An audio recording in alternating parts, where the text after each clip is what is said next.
Good evening, ladies and gentlemen. This is Ian Anderson. I will be giving you a nice little preview of this weekend, week 9, I guess, of the RFL. We're going to go through a couple lineups and see who's going to be successful this weekend and who's going to suck or continue to suck in some cases. And I think we know who that is. Anyway, let's get to it.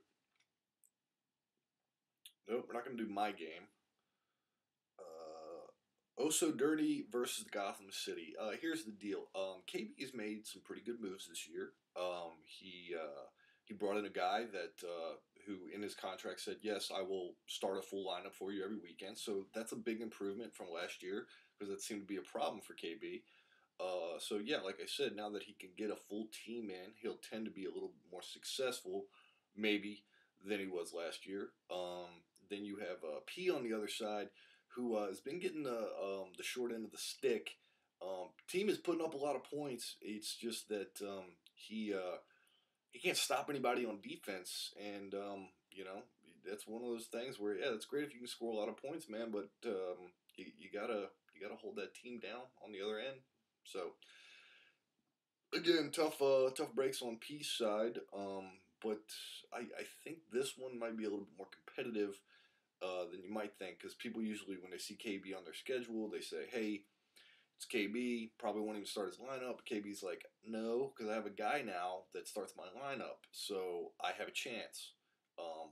So yeah, I think that P might score a lot of points, but the weird thing is that I think, and if I'm right, Oh So Dirty is projected at 101 points, and P's projected at 89. Now, again, you can't go by projected what the total point outcome is going to be, but it is sometimes a pretty good indication.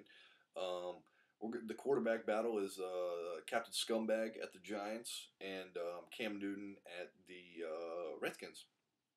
Now, Ben is good for a 40 bomb, but so is Cam Newton.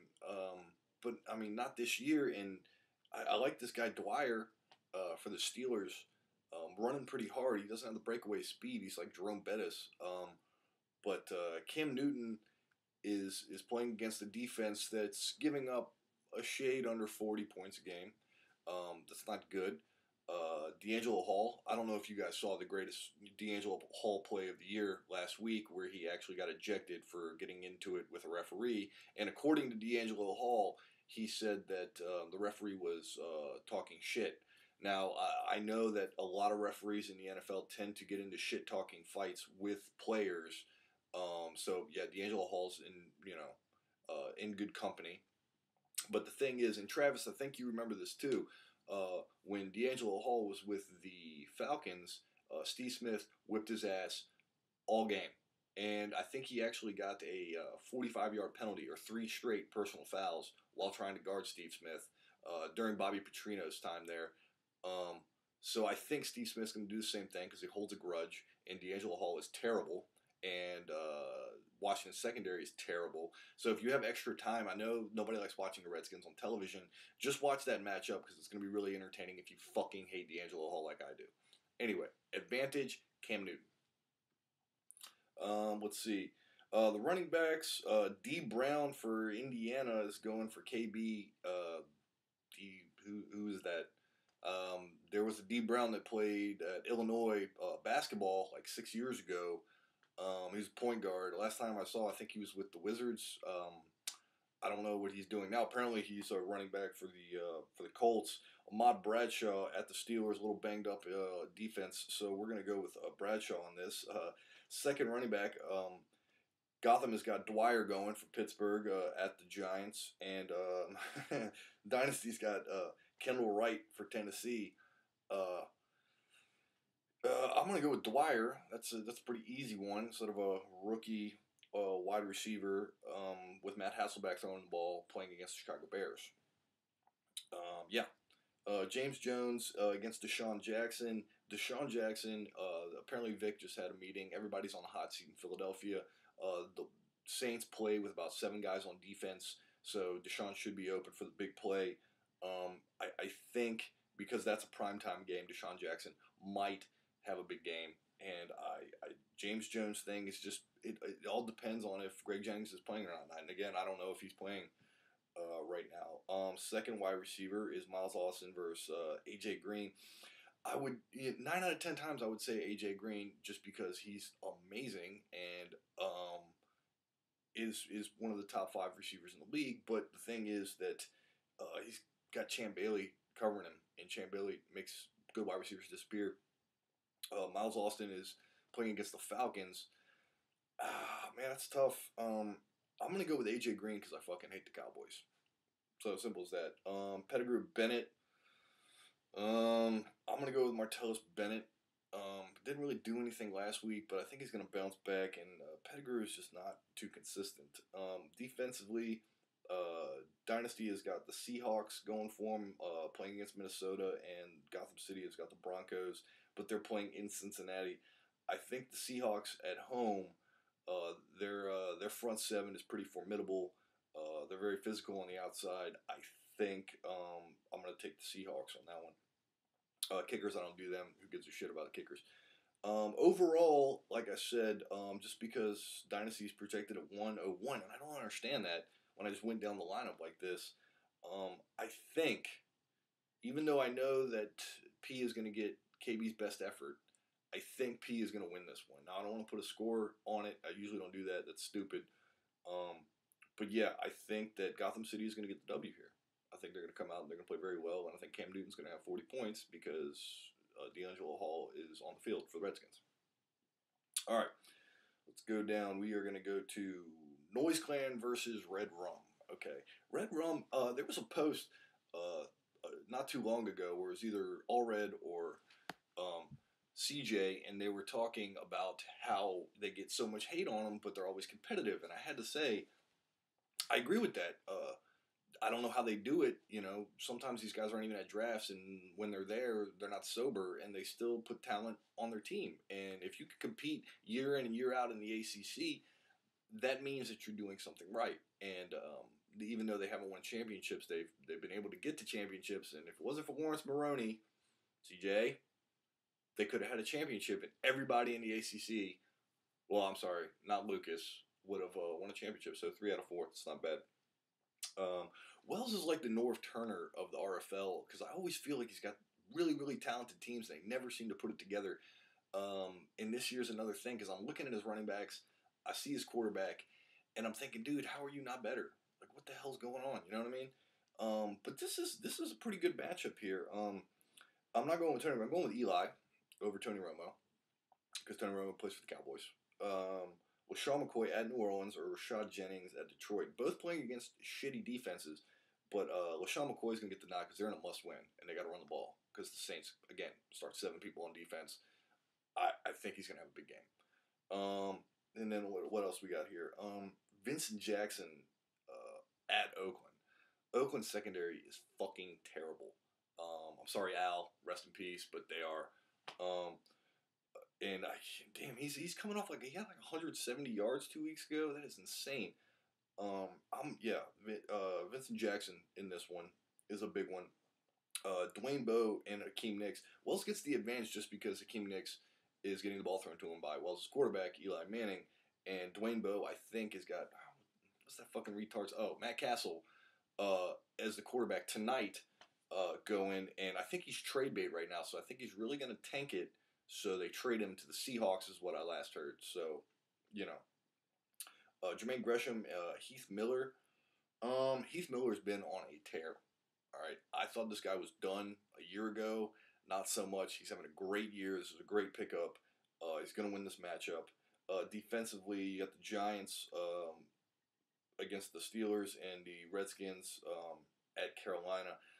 The Redskins, that's bad. It's going to be a boom or bust, and I think it's going to be a bust because I think Cam Newton, again, with the Steve Smith and D'Angelo Hall thing, they're going to put up some points.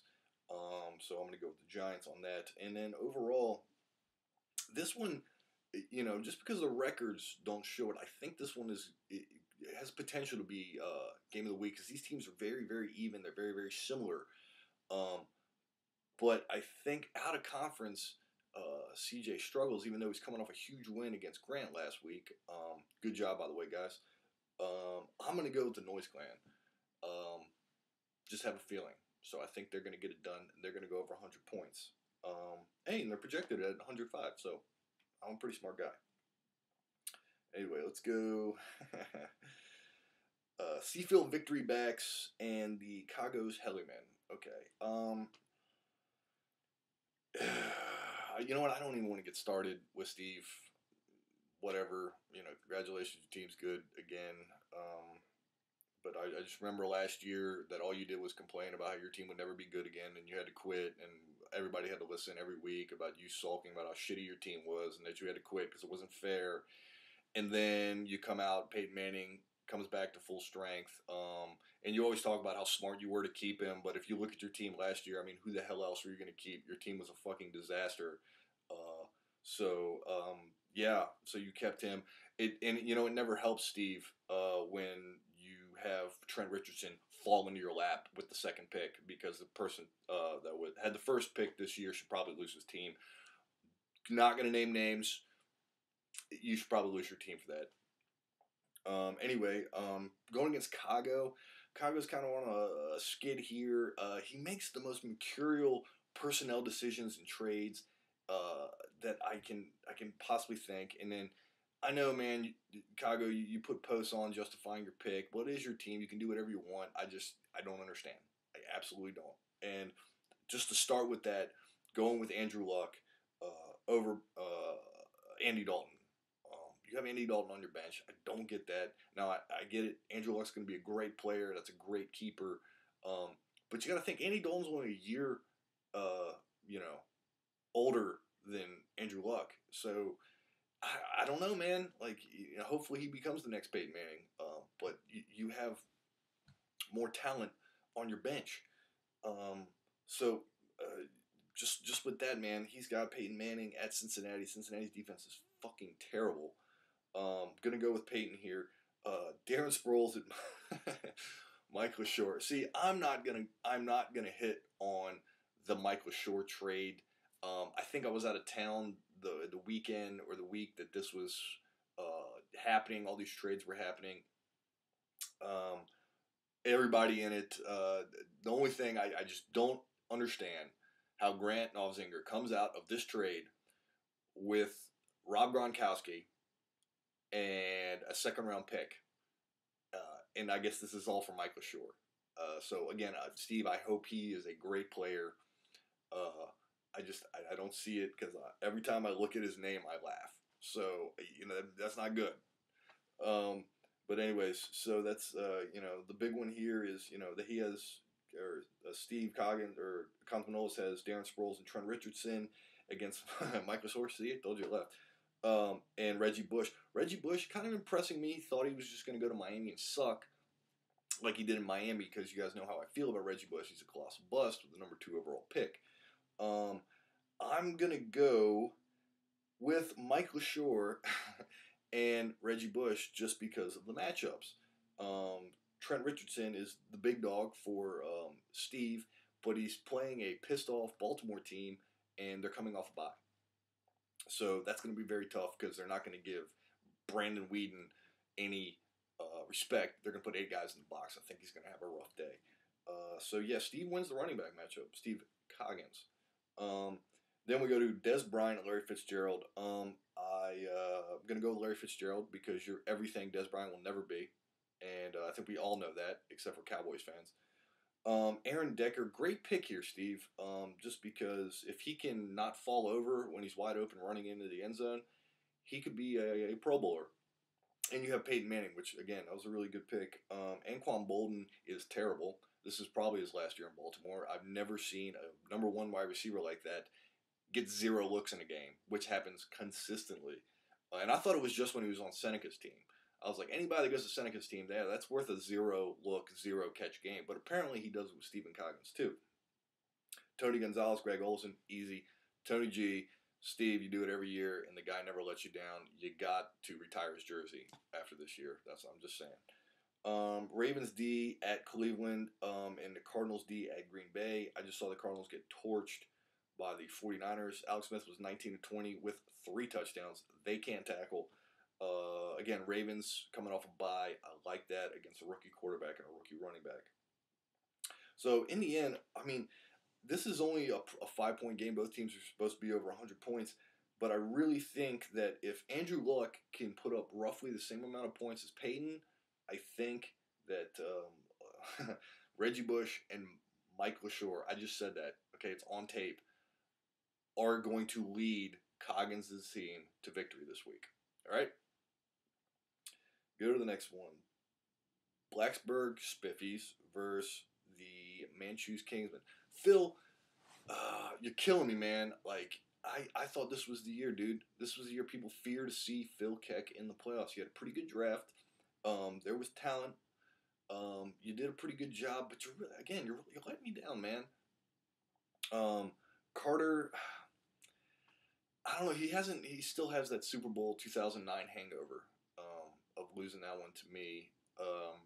And even though he's brought in Chase, and Chase is very attentive, very knowledgeable, nothing really makes me fear them. That's the thing. Like, they have talent, but they can never seem to put the pieces together. Jay Cutler, maybe, but I mean, I saw that guy have -4 points going into like 2 minutes into the fourth quarter last week. Ballard, who jumps from like the 8-yard line into the end zone against me on the last play of the game. Roddy White at Dallas. I like this Sunday nighter game. I think he's going to have a big game. Jay Bell, you're starting a backup running back for the Detroit Lions. Not an advantage. And wow, really? Jay Bell and A. Roberts are your 2 running backs. That just about does it for this preview here. I think the Spiffies are going to win this game. I do. Unless Drew Brees can throw for 40, and the way the Eagles are playing, I wouldn't put it past him. But if he is grounded and stays down to earth, the advantage from Roddy White and Ballard, and then Steve Smith and Percy Harvin, that is killer, dude.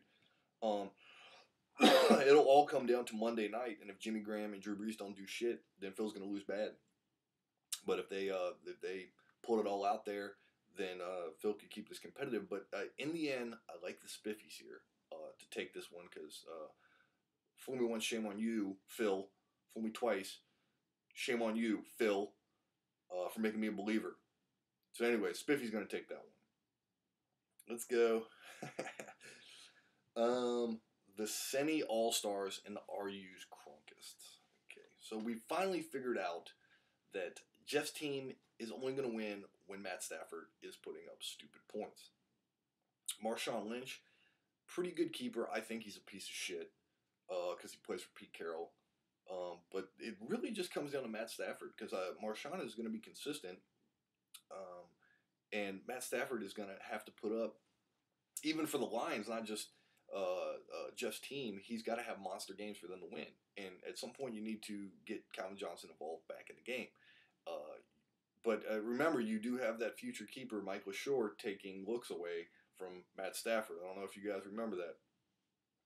I want to look right in the camera for this. Seneca, you have the best team in the league this year. And anything short of going to a Super Bowl for Seneca Contaminolis this year is a failure.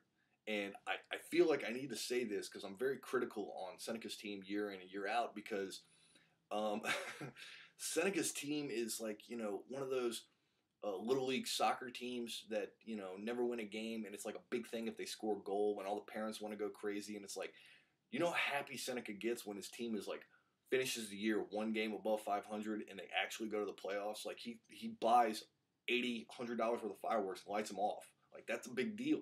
And, it's kind of like, oh, that's so cute, man. Like, they believe they're just having a good time.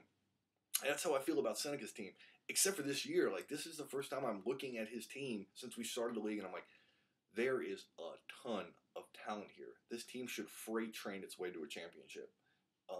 Fucking guy put up 137 points last week. That is outrageous. Seneca, I mean, really, I cannot, words can't describe it. And you know what? It's the reason that Seneca finally has brought in talent and kept talent. He's always been known to get talent, but he never holds on to the talent. We can just go down a brief list of great moves by Seneca in the past. That man has had Drew Brees, let him go, to keep Reggie Bush. Had Calvin Johnson, let him go. Also had Randy Moss, let him go the year before he broke the NFL record for touchdown receptions. So as I've stated, he's not a very good general manager. But this year he did a great job. He has Matt Ryan, went out and drafted Doug Martin. That was an outstanding move. You deserve all the credit. So hopefully you keep him. And kept Julio Jones, another great pick because the Falcons are doing really well, and that guy is the downfield threat that he was brought in to be. But let's just go down. Doug Martin at Oakland, great matchup there. Julius Jones, I don't see that happening. Sorry. Jason Witten, monster. I like that. Texans, Buffalo, tough one. Willis McGahee at Cincinnati. Willis McGahee, man. No.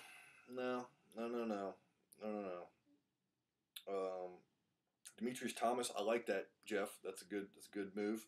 Torrey Smith, maybe, because he's the deep ball threat, and I feel like he's really going to air it out this weekend against the Browns, who look mentally retarded in the secondary. But overall, I mean, Jeff's predicted at 114, man. That is crazy. But I just can't see, even though Seneca has Sidney Rice as his second running back. And I'm sorry, that's Julius Jones, not Felix Jones. It's all going to come down to Doug Martin and Matt Ryan, and again, this is a quarterback battle because if Doug Martin has a big game, Marshawn's always been known to have big games or at least be consistent. I think Cindy's going to win this game. I really do. Like I said, he's the most talented team in the league, and he is on his way to a championship. And he should be buying more fireworks because his team is actually going to coast into the playoffs, in my opinion. Let's go to Sparkle. Sparkle and the Rocky Top Wizenators. Another guy with like a Norv Turner thing going on, maybe an Andy Reid thing, is Lucas and Chris now, I guess. There's no excuse to have as much talent as Lucas does year in and year out. I remember, was it 2-3 years ago, that guy had the number one ranked running back, quarterback, and wide receiver on his team, and lost in the semifinals to me. Anyway, the point is, dude, you got to get better. You got to get better. You're getting better, you're getting worse. There's no in between. You could be on the hot seat. Chris Cornell could be trying to take your job there, Lucas. But unfortunately, this week, Tom Brady's on a bye. That's like 30 points right there. So that's right off the board.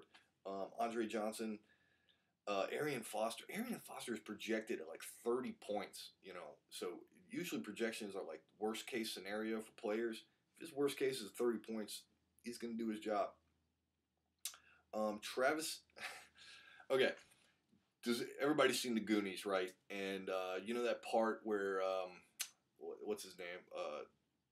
The older brother, the guy with the sweatsuit on, had to take the little girl's bike with the training wheels, and a dickhead in the Mustang grabs him and drives him off the cliff. Well, I don't know if you remember, but the bike starts smoking and the wheels fall off. That's what Travis's team is. His team is that, and it just happens to be a pink bike. It's just weird enough, but that's not why I was trying to make that example. The wheels are coming off Travis's team. He invested in Mike Vick. It's not working. Is not for the Eagles, not for Travis, because as goes Michael Vick, goes the Sparkle. Matt Forte, pretty good. Ben Jarvis hasn't really been the running back that Travis hoped he would be. I still don't understand what the hell he got. Travis, somebody needs to explain this to me because I honestly don't know. How do you lose Rob Gronkowski? Because I'm looking at your team right now. You lose Rob Ron and a second rounder, and I'm looking at your team. Like, I don't. What the fuck is going on here? I don't understand this. And I'm not trying to be mean or condescending. I generally, or I genuinely want to know what you got out of that trade. Anyway, looking at this, so many buys. Like I said, that Tom Brady buy fucking kills Lucas. I'm thinking the Sparkle are going to win this game just because of the buys for Lucas, and it'll just come down to Arian Foster and Andre Johnson playing against a terrible Buffalo team. But I think Vic is going to bounce back. I really do. I think he's going to have a monster game Monday night, and Matt Forte is running against the Titans. So there's points there, and he's got Jeremy Maclin. Excuse me. I think the Sparkle are going to win this game. I do. I really do. And Rocky Top's just left more questions than answers. Let's go. Bomb Squad G Unit at Yote Squad. First, I would like to say Neil Nordheim. You deserve this. I thought your Robert Griffin III draft selection was laughable. And apparently, you're laughing at me for thinking that because I'm an idiot and you're really smart in fantasy football because that was a great pick. Grant, I don't know what you did to get Rob Ron in a second round pick. That's just amazing. But anyway, Jonathan Stewart, C.J. Spiller, don't see it happening. And those are two big ones. And Ray Rice at Cleveland and Adrian Peterson at Seattle. That might be tough sledding. Aaron Rodgers against Arizona. Antonio Gates hopefully has a big game tonight. I would like him to have a big game. Only if Philip Rivers is throwing the ball. This is, again, this one's kind of tough. But I really think that that the Bomb Squad is going to bounce back because they lost last week to CJ. Great game, CJ. And just Jonathan Stewart thing just fucking kills me, man. CJ Spiller, it can be a monster, but he's playing in Houston, so I don't know if that's going to work for you. Calvin Johnson really needs to get off the slide, dude, because he's way too talented. Matt Stafford, you have got to find that man. There's just too much G unit for Neil to have a chance this weekend. I'm taking Grant's team, and I think that might be it. Anyway, yeah. So those are my picks. I try to keep it under 30 minutes. Just fast forward to your team or rewind now since you're at the end. If you have any questions, you want to talk about anything, you guys all have my telephone number. Give me a shout. Good luck to everybody this weekend. Not too much luck for whoever I'm playing. But yeah, like I said, guys, those are Ian Anderson's picks for week whatever the fuck it is. And look forward to seeing you guys.